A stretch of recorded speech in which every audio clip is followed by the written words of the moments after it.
lineouts, rucks, engage!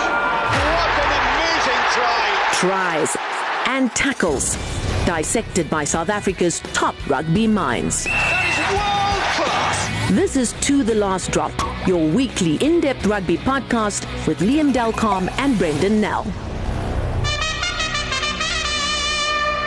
This is To The Last Drop. I'm Liam Delcom. And I'm Brenden Nell. Brenden, you've got I was going to say, you've got a nice tan after your long travels, your mini break. It looks like you got a lot of sun. I take it you enjoyed it. You look like a man that's lapped it all up. Yeah, I have. I must admit, I was in South America, as you know, maybe our listeners don't know. I went there for holidays. Argentina's been the one part, Liam, you've toured as a rugby journalist. I've never had the pleasure of doing, and it was a bit of a bucket list destination, Buenos Aires, for me. So I made a plan, and I ended up in a couple of other cities as well, in Montevideo in Uruguay, and Salvador in Brazil, and Sao Paulo in Brazil, and just soaked it all up. And South America is definitely a vibe. It's definitely got an energy about it that's it's hard to explain to someone, but it's certainly worthwhile visiting if you ever do get the chance. Other than the fact you're going to have way too many caipirinhas, there's going to be more than enough to keep you busy there. I had the advantage of seeing our old friend Frankie Dega as well as in Buenos Aires as well. Had lunch with him as well. Buying a beer, did you? Yeah. No. Frankie's a teetotaler, as we all know. So, but it was good to catch up with it, even though it was a bit brief. But I loved it. Buenos Aires is an amazing city. I can understand why it's so highly rated, and people call it the Paris of South America. Well, I think it's a city with the huge energy. Sometimes the economy isn't doing that well, but it doesn't break the spirit of people who live there. They certainly still get out and about and enjoy life to the full. I mean, welcome back. I suppose you don't know if you're from long distance, how much you've watched over the last couple of days, but let me remind you, the Springboks are one game away from completing an end-of-year clean sweep. They won in Edinburgh, they won in London, and now it's on to Cardiff, where Wales lie in wait. The Dragon hasn't breathed the same amount of fire it has in past years. And although they're on a bit of a losing streak, it's still a game the Springboks need to take seriously, because they have slipped up before on end-of-year tours where there's only one hurdle to overcome, and then suddenly you find yourself tripping into it. Yeah, no, I can imagine, because a lot of these players, especially, a couple of these, the Sharks players, for instance, and the Stormers players and the Bulls players, were all on a 3-week tour just before this tour. And they sort of got home and then went off to Jersey, and then we're away now for another 3 weeks. And in the Bulls' case, they're heading off for another couple of weeks as soon as they get home. So, not much time. And I mean, while they are professional players and, they do get paid to do what they do, everybody knows when you're away from home for so long, those little things are the things that can trip you up. And Boks have in the past been tripped up by that 1 foot on the plane syndrome. It happens to every sports team in the world at times. But I don't think so. I don't think so. I think there's a lot of excitement to some of the new caps that they brought in. I did get to watch both the Scotland and the England games. Scotland one I watched on the bus between a place called Colonia and Montevideo, which was quite fun. And then and I watched, when I got back on the weekend, a replay of the Boks England game, because Sao Paulo's airport Wi-Fi wasn't good enough to watch video. But I did not a great airport, I have to say. No, not at all. Probably the only downside of that the entire trip was that just on both performances. I mean, and we have spoken a bit about the passports, but in both performances, the Boks have found ways to win, haven't been overly impressive, have looked a bit vulnerable, have had parts of their game where they can improve, but they've still won, and they won comfortably in both games. So this week is a very different challenge, because Wales are it sounds like, let's put it this way, it reminds me of a lot where South Africa was after that end-of-year tour. I think it was 2016 with Alistair, where they'd lost the 2016 it was pretty bad, and then they copped a number of losses in 2017 as well. Was it 2017? Yeah. You need to be savage with. Well, I think it was 2017. I still remember meeting him and Adrian Strauss when they returned home, and there was nobody at the airport except for a few of us journalists, and we had to put some tough questions to Alistair about having the worst record of the Springbok coach, and Adrian Strauss, who's a hell of a nice guy, having the worst record of a Springbok captain, and it wasn't the most comfortable press conference to have. It feels very much the same in Wales this week. Everybody's pointing fingers. Everybody's looking, who to blame. And I think everybody accepts that Warren Gatland's on the way out. But they've got the small matter of the world champions coming this week. And so what do? You hope to put up a brave performance, but I think there's an inevitability there. And that could be dangerous in a way for the Springboks, because if you let your guard down, you think the game's going to be easy. It just takes one bounce the ball and you're behind 7-0. And not that this side can't claw their way back from the strangest of positions, but there is still something to play for, still some danger there in the box. Yeah. Look, I mean, if you look at the Springboks, I think they haven't yet delivered a polished performance on this tour. They've won, I think, both those tests, especially the second one. They've used their champion qualities to stand tall when they needed to. Got more than a brave defense when the opposition came knocking. And just they need to dig deep, even though the lineup wasn't always working. The scrum was a bit wonky, especially in the second half against England. I mean, they lost some of the authority they had in the first half. They weren't great at the ruck in Edinburgh. So despite all these things, they still find ways of winning, and that's what champion teams do. So I think the need to finish off the tour and do it with some authority, I think, is important to them.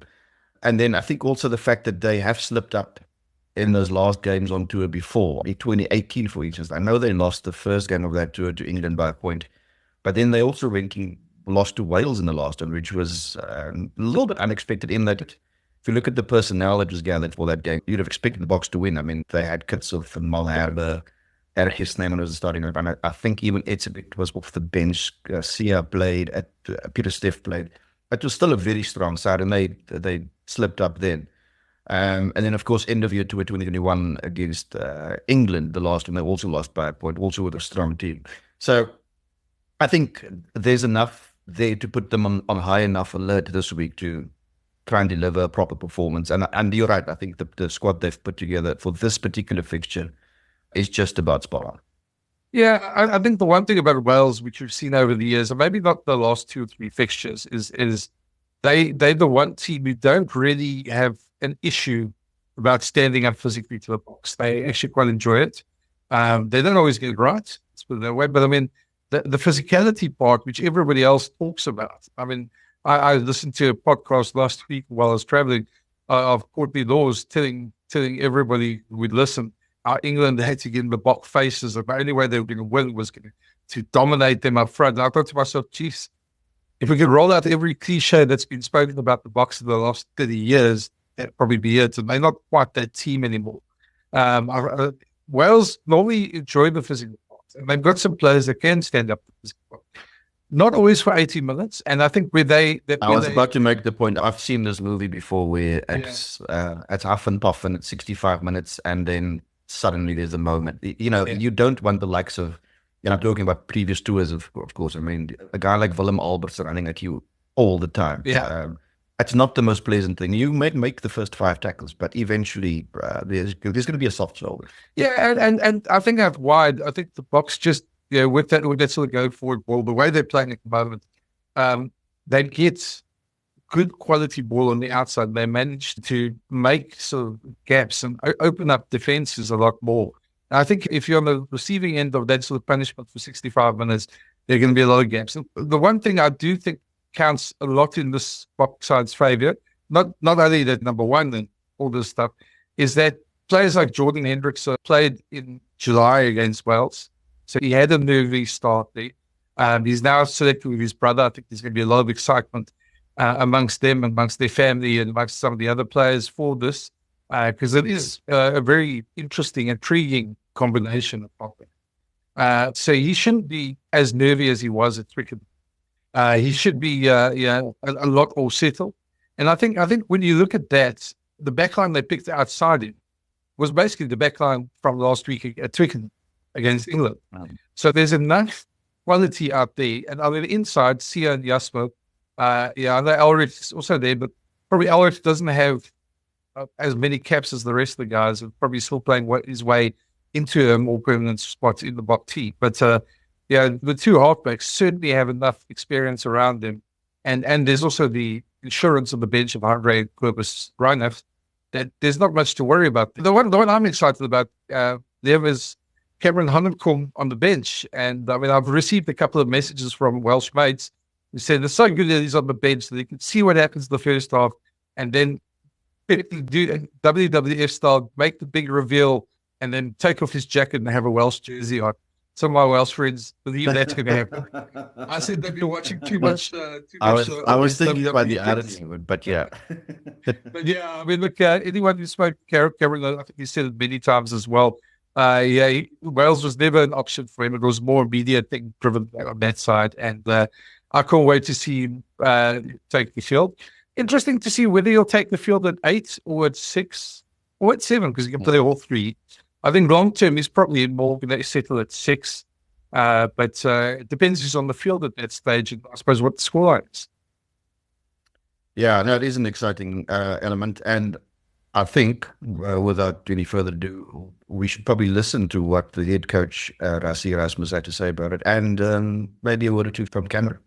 In these excerpts from the press conference and the team announcement, Rassie talks about Warren Gatland, the pressure he's under, and his own sort of way of managing his team and using 52 players this year and when they will settle on the squad.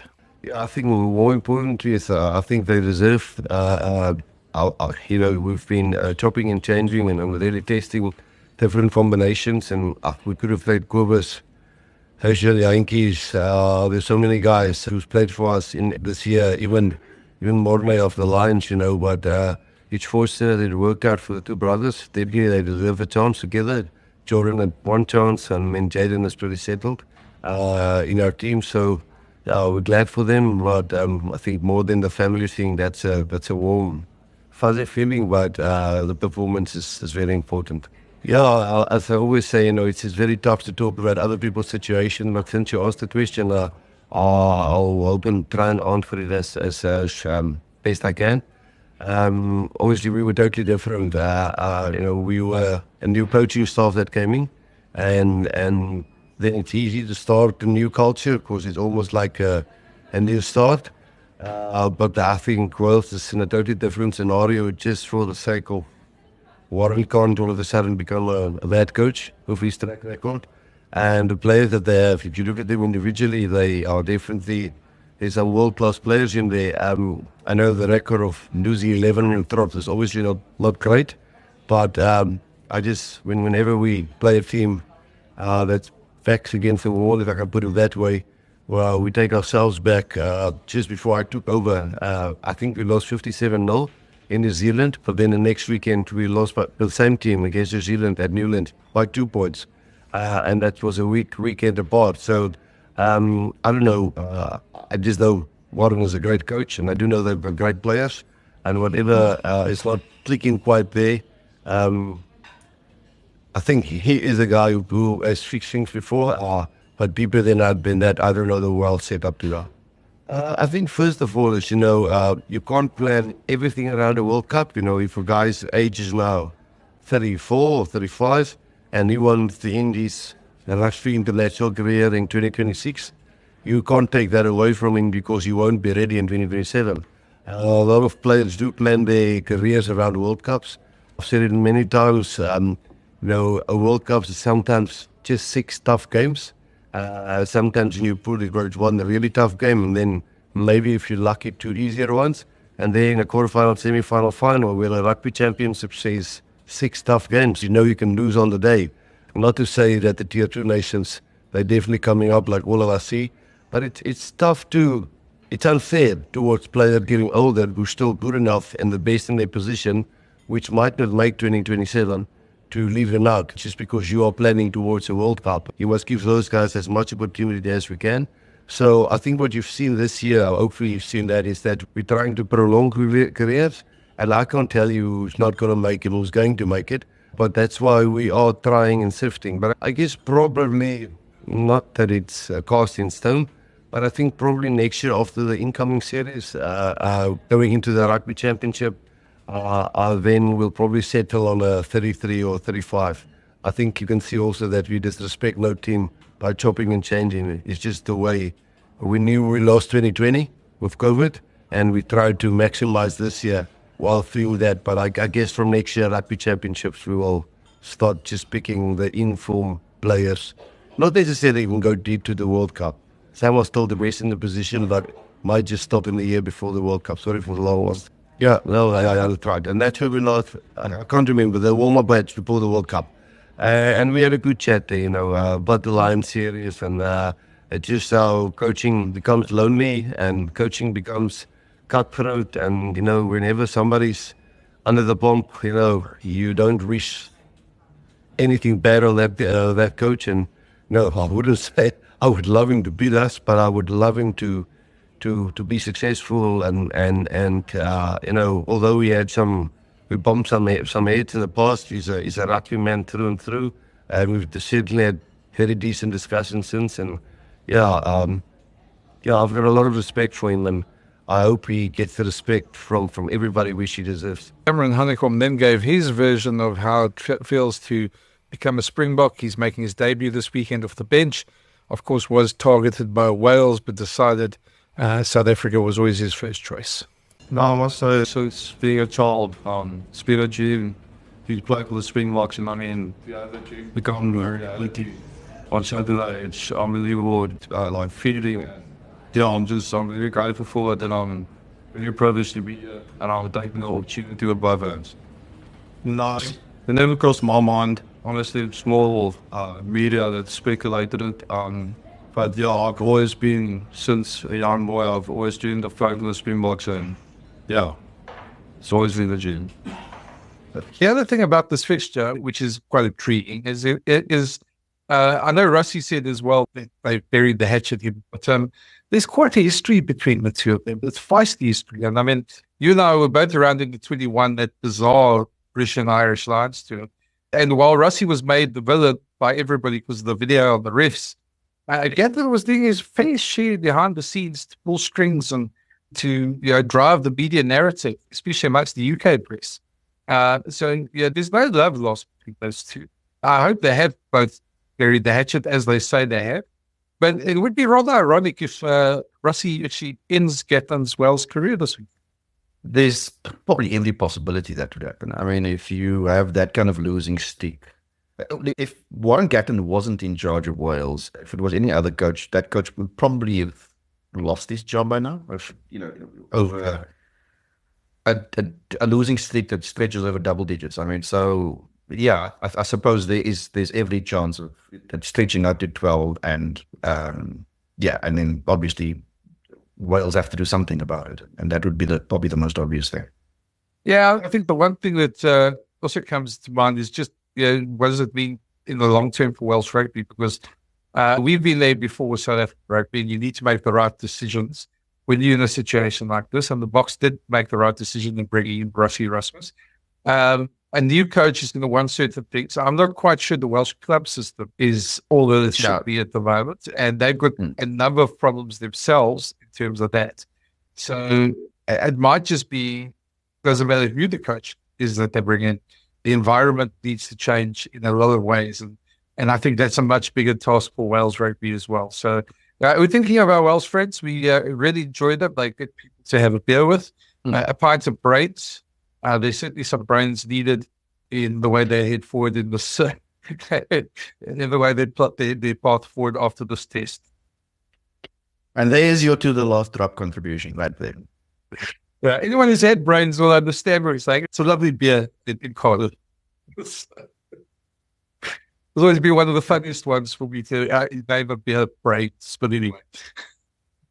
Yeah, look, Cardiff is a wonderful city. It's a wonderful destination. If you're a rugby fan, if you have an affinity for the sport, it's just test match week is just something else there, especially from about Thursday night onwards, because fans start coming in, and then from the Friday, people from around Wales start coming in, and it's just, that's Cardiff. It becomes a wonderful rugby town, rugby city for test match weekend. So I'm sure fun will be ahead this weekend. Yeah, I was going to say, you sort of sparked a thought here. Yeah, we talk a lot about test rugby in places like that. I mean, Edinburgh, a couple of weeks ago, another fantastic city to go watch rugby. And then if you're listening to this and you haven't had the chance, if you do ever get the chance, it's so worth it to stand in those hallowed stadiums and listen to the national anthems being sung. It's fun to me. It's a rugby experience. I've done it. I've been very glad. I experienced it. I would recommend it to any rugby fan.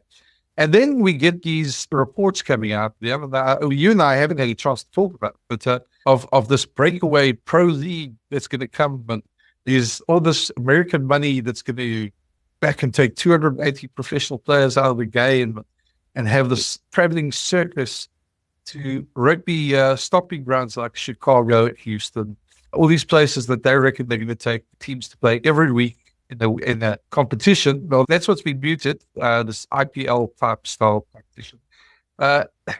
My first reaction is, we've seen this movie before. The rugby, other than the normal obstacle of actually just getting rugby to sanction, which I don't think will happen, because you take 280 top players out of the game, you probably destroy the test game, and you probably destroy all club games around franchises around the world. But I'm not sure it's that sustainable. I don't know. It sounds to me, it's like somebody looking for the next best thing. It's a great headline. It's again faceless PR people who are sort of leaking these stories. But I haven't seen anybody of consequence come out and just say this is a good idea. Your thoughts? I think firstly you have to say that I think it's wonderful that they're trying to do something, and that rugby in that neck of the woods probably needs to get some jet fuel in it and go places. However, I think again with this kind of scheme, if you try and be disruptors, and often with these things, when it's not being the plan isn't sort of fully on the table yet, that people make statements and they kind of just wait to see what happens. But what is the fallout? Well, how is this received? And our friends in the English media, as far as I could tell so far, they haven't been particularly complimentary or receptive to this new idea. And it's going to be a hard sell. I mean, I see World Rugby jumping at it. They are obviously quite keen for the game to take off in the States. But the way in which this now has been proposed, I don't think is going to be something that they be keen to pay. I also just think, I'm no marketing guru. We've both seen people in the past try and sort of conquer America, whether it's in a sporting thing or musically. I mean, you hear all the time how difficult it is for any sort of pop group or music group from across the world to break through in America. It's a very unique culture. It's a very distinct culture. And probably you would say at the moment, it's a very fractured culture around there at the moment as well. So 4 guys from Liverpool can do it, Brenden. I mean, it's... Well, those 4 guys from Liverpool were a while back. Not many of them have done it since then. So the point being is that it's just a very difficult place to conquer as such.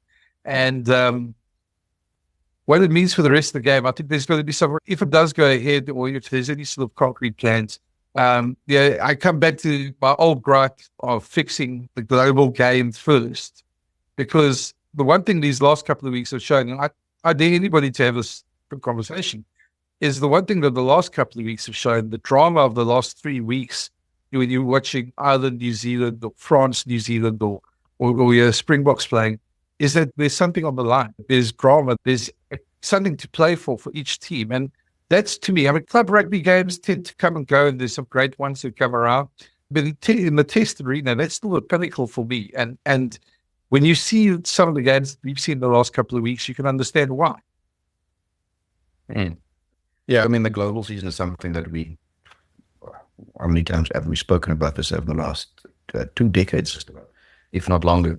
Last year, during the World Cup, we were in the media center, and there was an email that came through, and soon we were kind of ushered into an auditorium, and then Bill Beaumont and a couple other senior people, including the CEO, not break the news because we kind of all anticipated it, but they were trumpeting this new path towards a global season, and it made it sound like it's a done deal.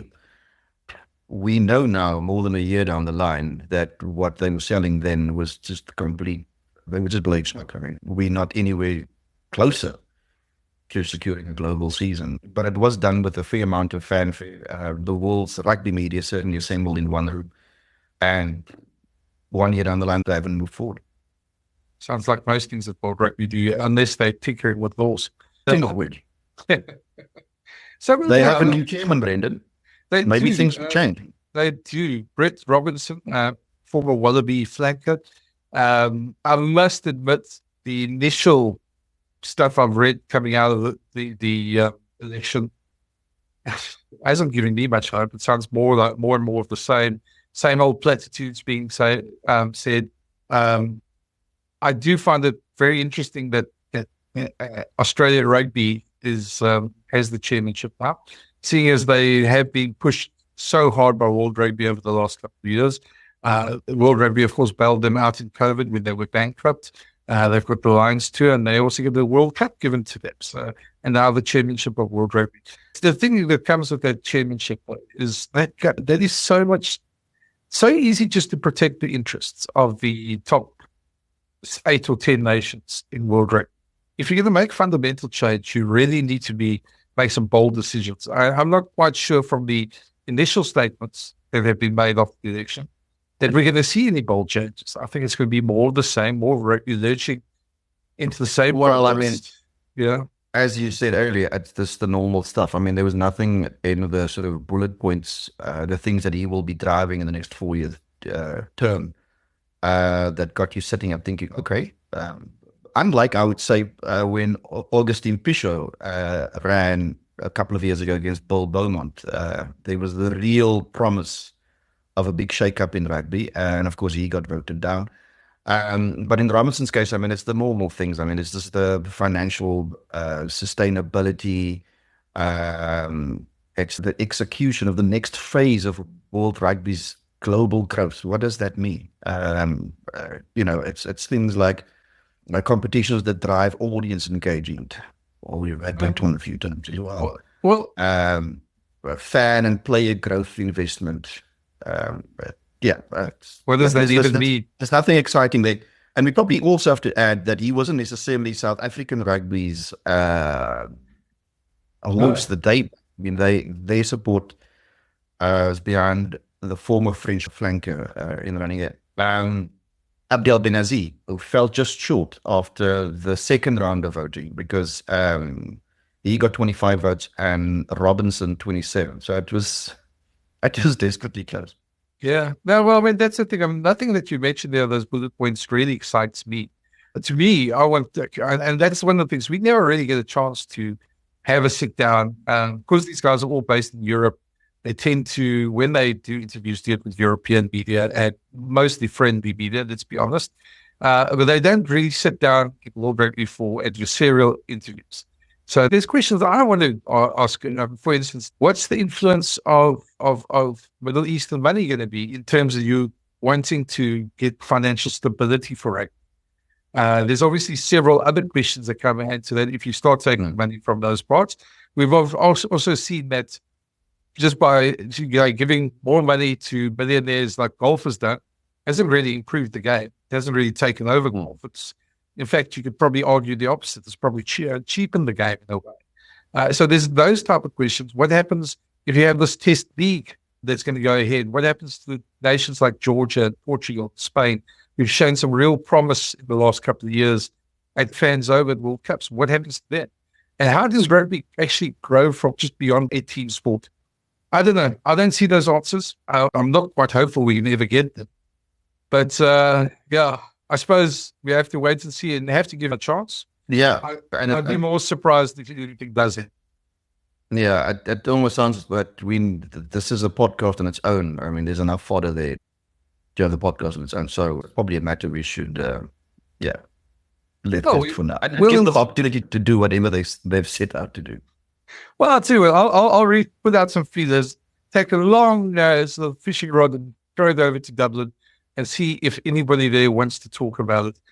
Don't be surprised if we don't, but it's maybe worth throwing a line. But one thing World Rugby has go there, if it makes things easier. One thing World Rugby has done well, I've got to give them credit for it. The World Rugby Player of the Year awards were announced, the nominees get announced next week. And out of the 4 nominees, 3 South Africans, although there's one glaring omission, which is I suppose not surprising, seeing as props never get nominated for Rugby Player of the Year. Just a caveat on that. What normally happens is there's a panel of ex-test players who get asked to vote every week during the international season. Those votes get tallied, and that's how they sort of make the shortlist. That's obviously got some flaws because you hope that everybody's watching the game the same way. But players tend to favour players who get man of match awards or have sort of starring roles in games. That's why props never really get there. But I think Oxenchair can feel very aggrieved. He's not a natural list and probably the one player that should be there. But Cheslin Colby, Peter Steph Toy, Evan Etzebeth, and Caelan Doris, the odd one out. Although he has had a good season, got to give him credit. He led Ireland well against the Boks and has been a standout performer for Ireland in test matches. But you can't see anybody else but those three, one of those three getting it. But the question then is, Brenden, what do you leave out of it, that little assembly? Well, to make room for Ox. Well, as a South African, I probably know what my answer would be there. But I suppose they have to bring, so they have to have shown that it's not just favouring one country, because you'd have all sorts of other complaints from other parts of the world. Yeah, look, I mean, it would be nice for the props club to have one in there, and look, I mean, this season has just been stellar. There's no doubt. I can't think of too many tight heads who dominated him this year, or even last year for that matter. So yeah, I think his role in that position, he's kind of making his own as well, because he gets around. He's got this work rate, and you can almost see when they're ready to set for scrum that the opposition, they just never look that keen. Yeah. Now you get that sort of, especially when the first scrum doesn't get set, you get those bewildered looks in that front row, you know. And we all know what's happening, and we've got to enjoy watching that. So, but I feel for Ox, Southerns don't win scrums, and they don't seem to win awards either. So on the other three, it's a very difficult one, because all three are worthy. Cheslin probably the star power, the standout in terms of those special moments that they could put on a highlight reel. Although Peter Steph Toy could have probably won it in the last 4 years, to be very honest, because he's just been so relentless in the way he plays. And Evan never has a bad game. So I'm not sure who I'd give it to. I'd probably say Peter Steph should be the one who gets it. But saying that, there's probably back of my mind, I said, geez, how do you not give it to Evan? Yeah, he should have probably got it last after World Cup. If I have to choose between those two, and it's very, very difficult, that I'll probably give it to Evan by a very short margin, a very, very small margin. Not much, But I mean, he's been absolutely colossal when he's needed to be colossal. So in terms of those two, he did man out of there. I mean, Colby is just in the stratosphere. I don't know. And then you look at the breakthrough player of the year. Obviously, a couple of months ago, we probably all would have given it to Sasha Feinberg Ngomazulu. But Wallace Satiti has had an exceptional season. And I know there's two other candidates there as well for that, but I can't see anybody other than Wallace Satiti. I suppose it depends what they're looking for and how those voting process goes. But I think Satiti's probably going to be, and I think as South Africans, we probably acknowledge that probably is a fair result if he does get it. Yeah, absolutely. Satiti has been immense, and it's a shame about Sasha, because if he was certainly on course to have a nice full season, because I mean he got a lot of game time in his first 8 tests, and if it was on this end of year tour, I always think of these end of year tours where before these awards or these nominations are made, if you put in a good end of year to a couple of 1 or 2 man of the match performances, you have a pretty decent chance. So his timing probably just wasn't good. Yeah. I'll mention one of the others. I'm not going to go through all of them because there's a bunch of those awards. And we still haven't heard Coach of the Year, Team of the Year. I think South African Rassie should be very close for that one as well. But on the sevens front, and the one that brings up debate. Oh, I know. I think I know where you're going to go with this. World Rugby has Dupont. Dupont has been nominated, despite the fact that he played 3 out of the 8 tournaments. In the Olympics, in all the games, he played off the bench, and then had a magnificent final where he scored 2 tries. He was certainly the face. That's why the man was there, to be fair. It was, but when you play 3 out of 8 tournaments, and fair enough, France did well in those 3 tournaments he played. He's certainly an exceptional player. That's not knocking his pedigree. But when their award's supposed to be over the course of a season, and you have to take 8 tournaments, a final, and an Olympics into account, you're supposed to judge out of 10. So if his performances in 4 tournaments are better than anybody else that played 10 tournaments, fair enough. I just think the message you send out to guys who are on the 7th circuit week in and week out, is a typical one from our world rugby, unfortunately. Nick Malou from Australia, I thought was very unlucky not to be there. Terry Kennedy, who is nominated, had a sensational season 5. It certainly, to me, was one of the guys who should have been. And I just tried to find, I suppose it's the law of averages. If DuPont doesn't get the award, there'd probably be a bigger outcry. I don't know. Maybe I'm just being put this usually. Yeah. I mean, with Antoine Dupont, there's been a lot of chat around him the last couple of weeks. And it's amazing how South Africans get involved in those debates, because there are some comparisons being drawn. I mean, the man has star power, there's no doubt. And having watched the All Blacks against France last Saturday, he probably didn't have the impact he would have normally in matches. But even when he has, by his standards, a fairly average game, there is still just so much that he does, that he makes it easy. It's just, there's a level of ridiculousness there that is quite astounding. Yeah, Mr. DuPont's going to stir up conversation. We never really hear the end of it, of course. Being a player that's played 25 minutes in the Southern Hemisphere his whole career. But we'll leave that for another part and another debate. There's been a lot to talk about.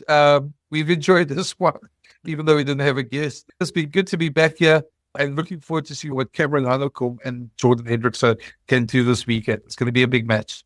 It's going to be a big, it's a nice way for the Boks to the end of the year, and there's a good chance they'll do it with a bit of a spree in their step. That's it for us. We'll chat to you next week. Cheers. Cheers. Thanks for listening. For the latest insights and rugby analysis each week, plus new episode alerts, please follow or subscribe to the series. Or find all episodes at jacarandafm.com or the Jackpot app.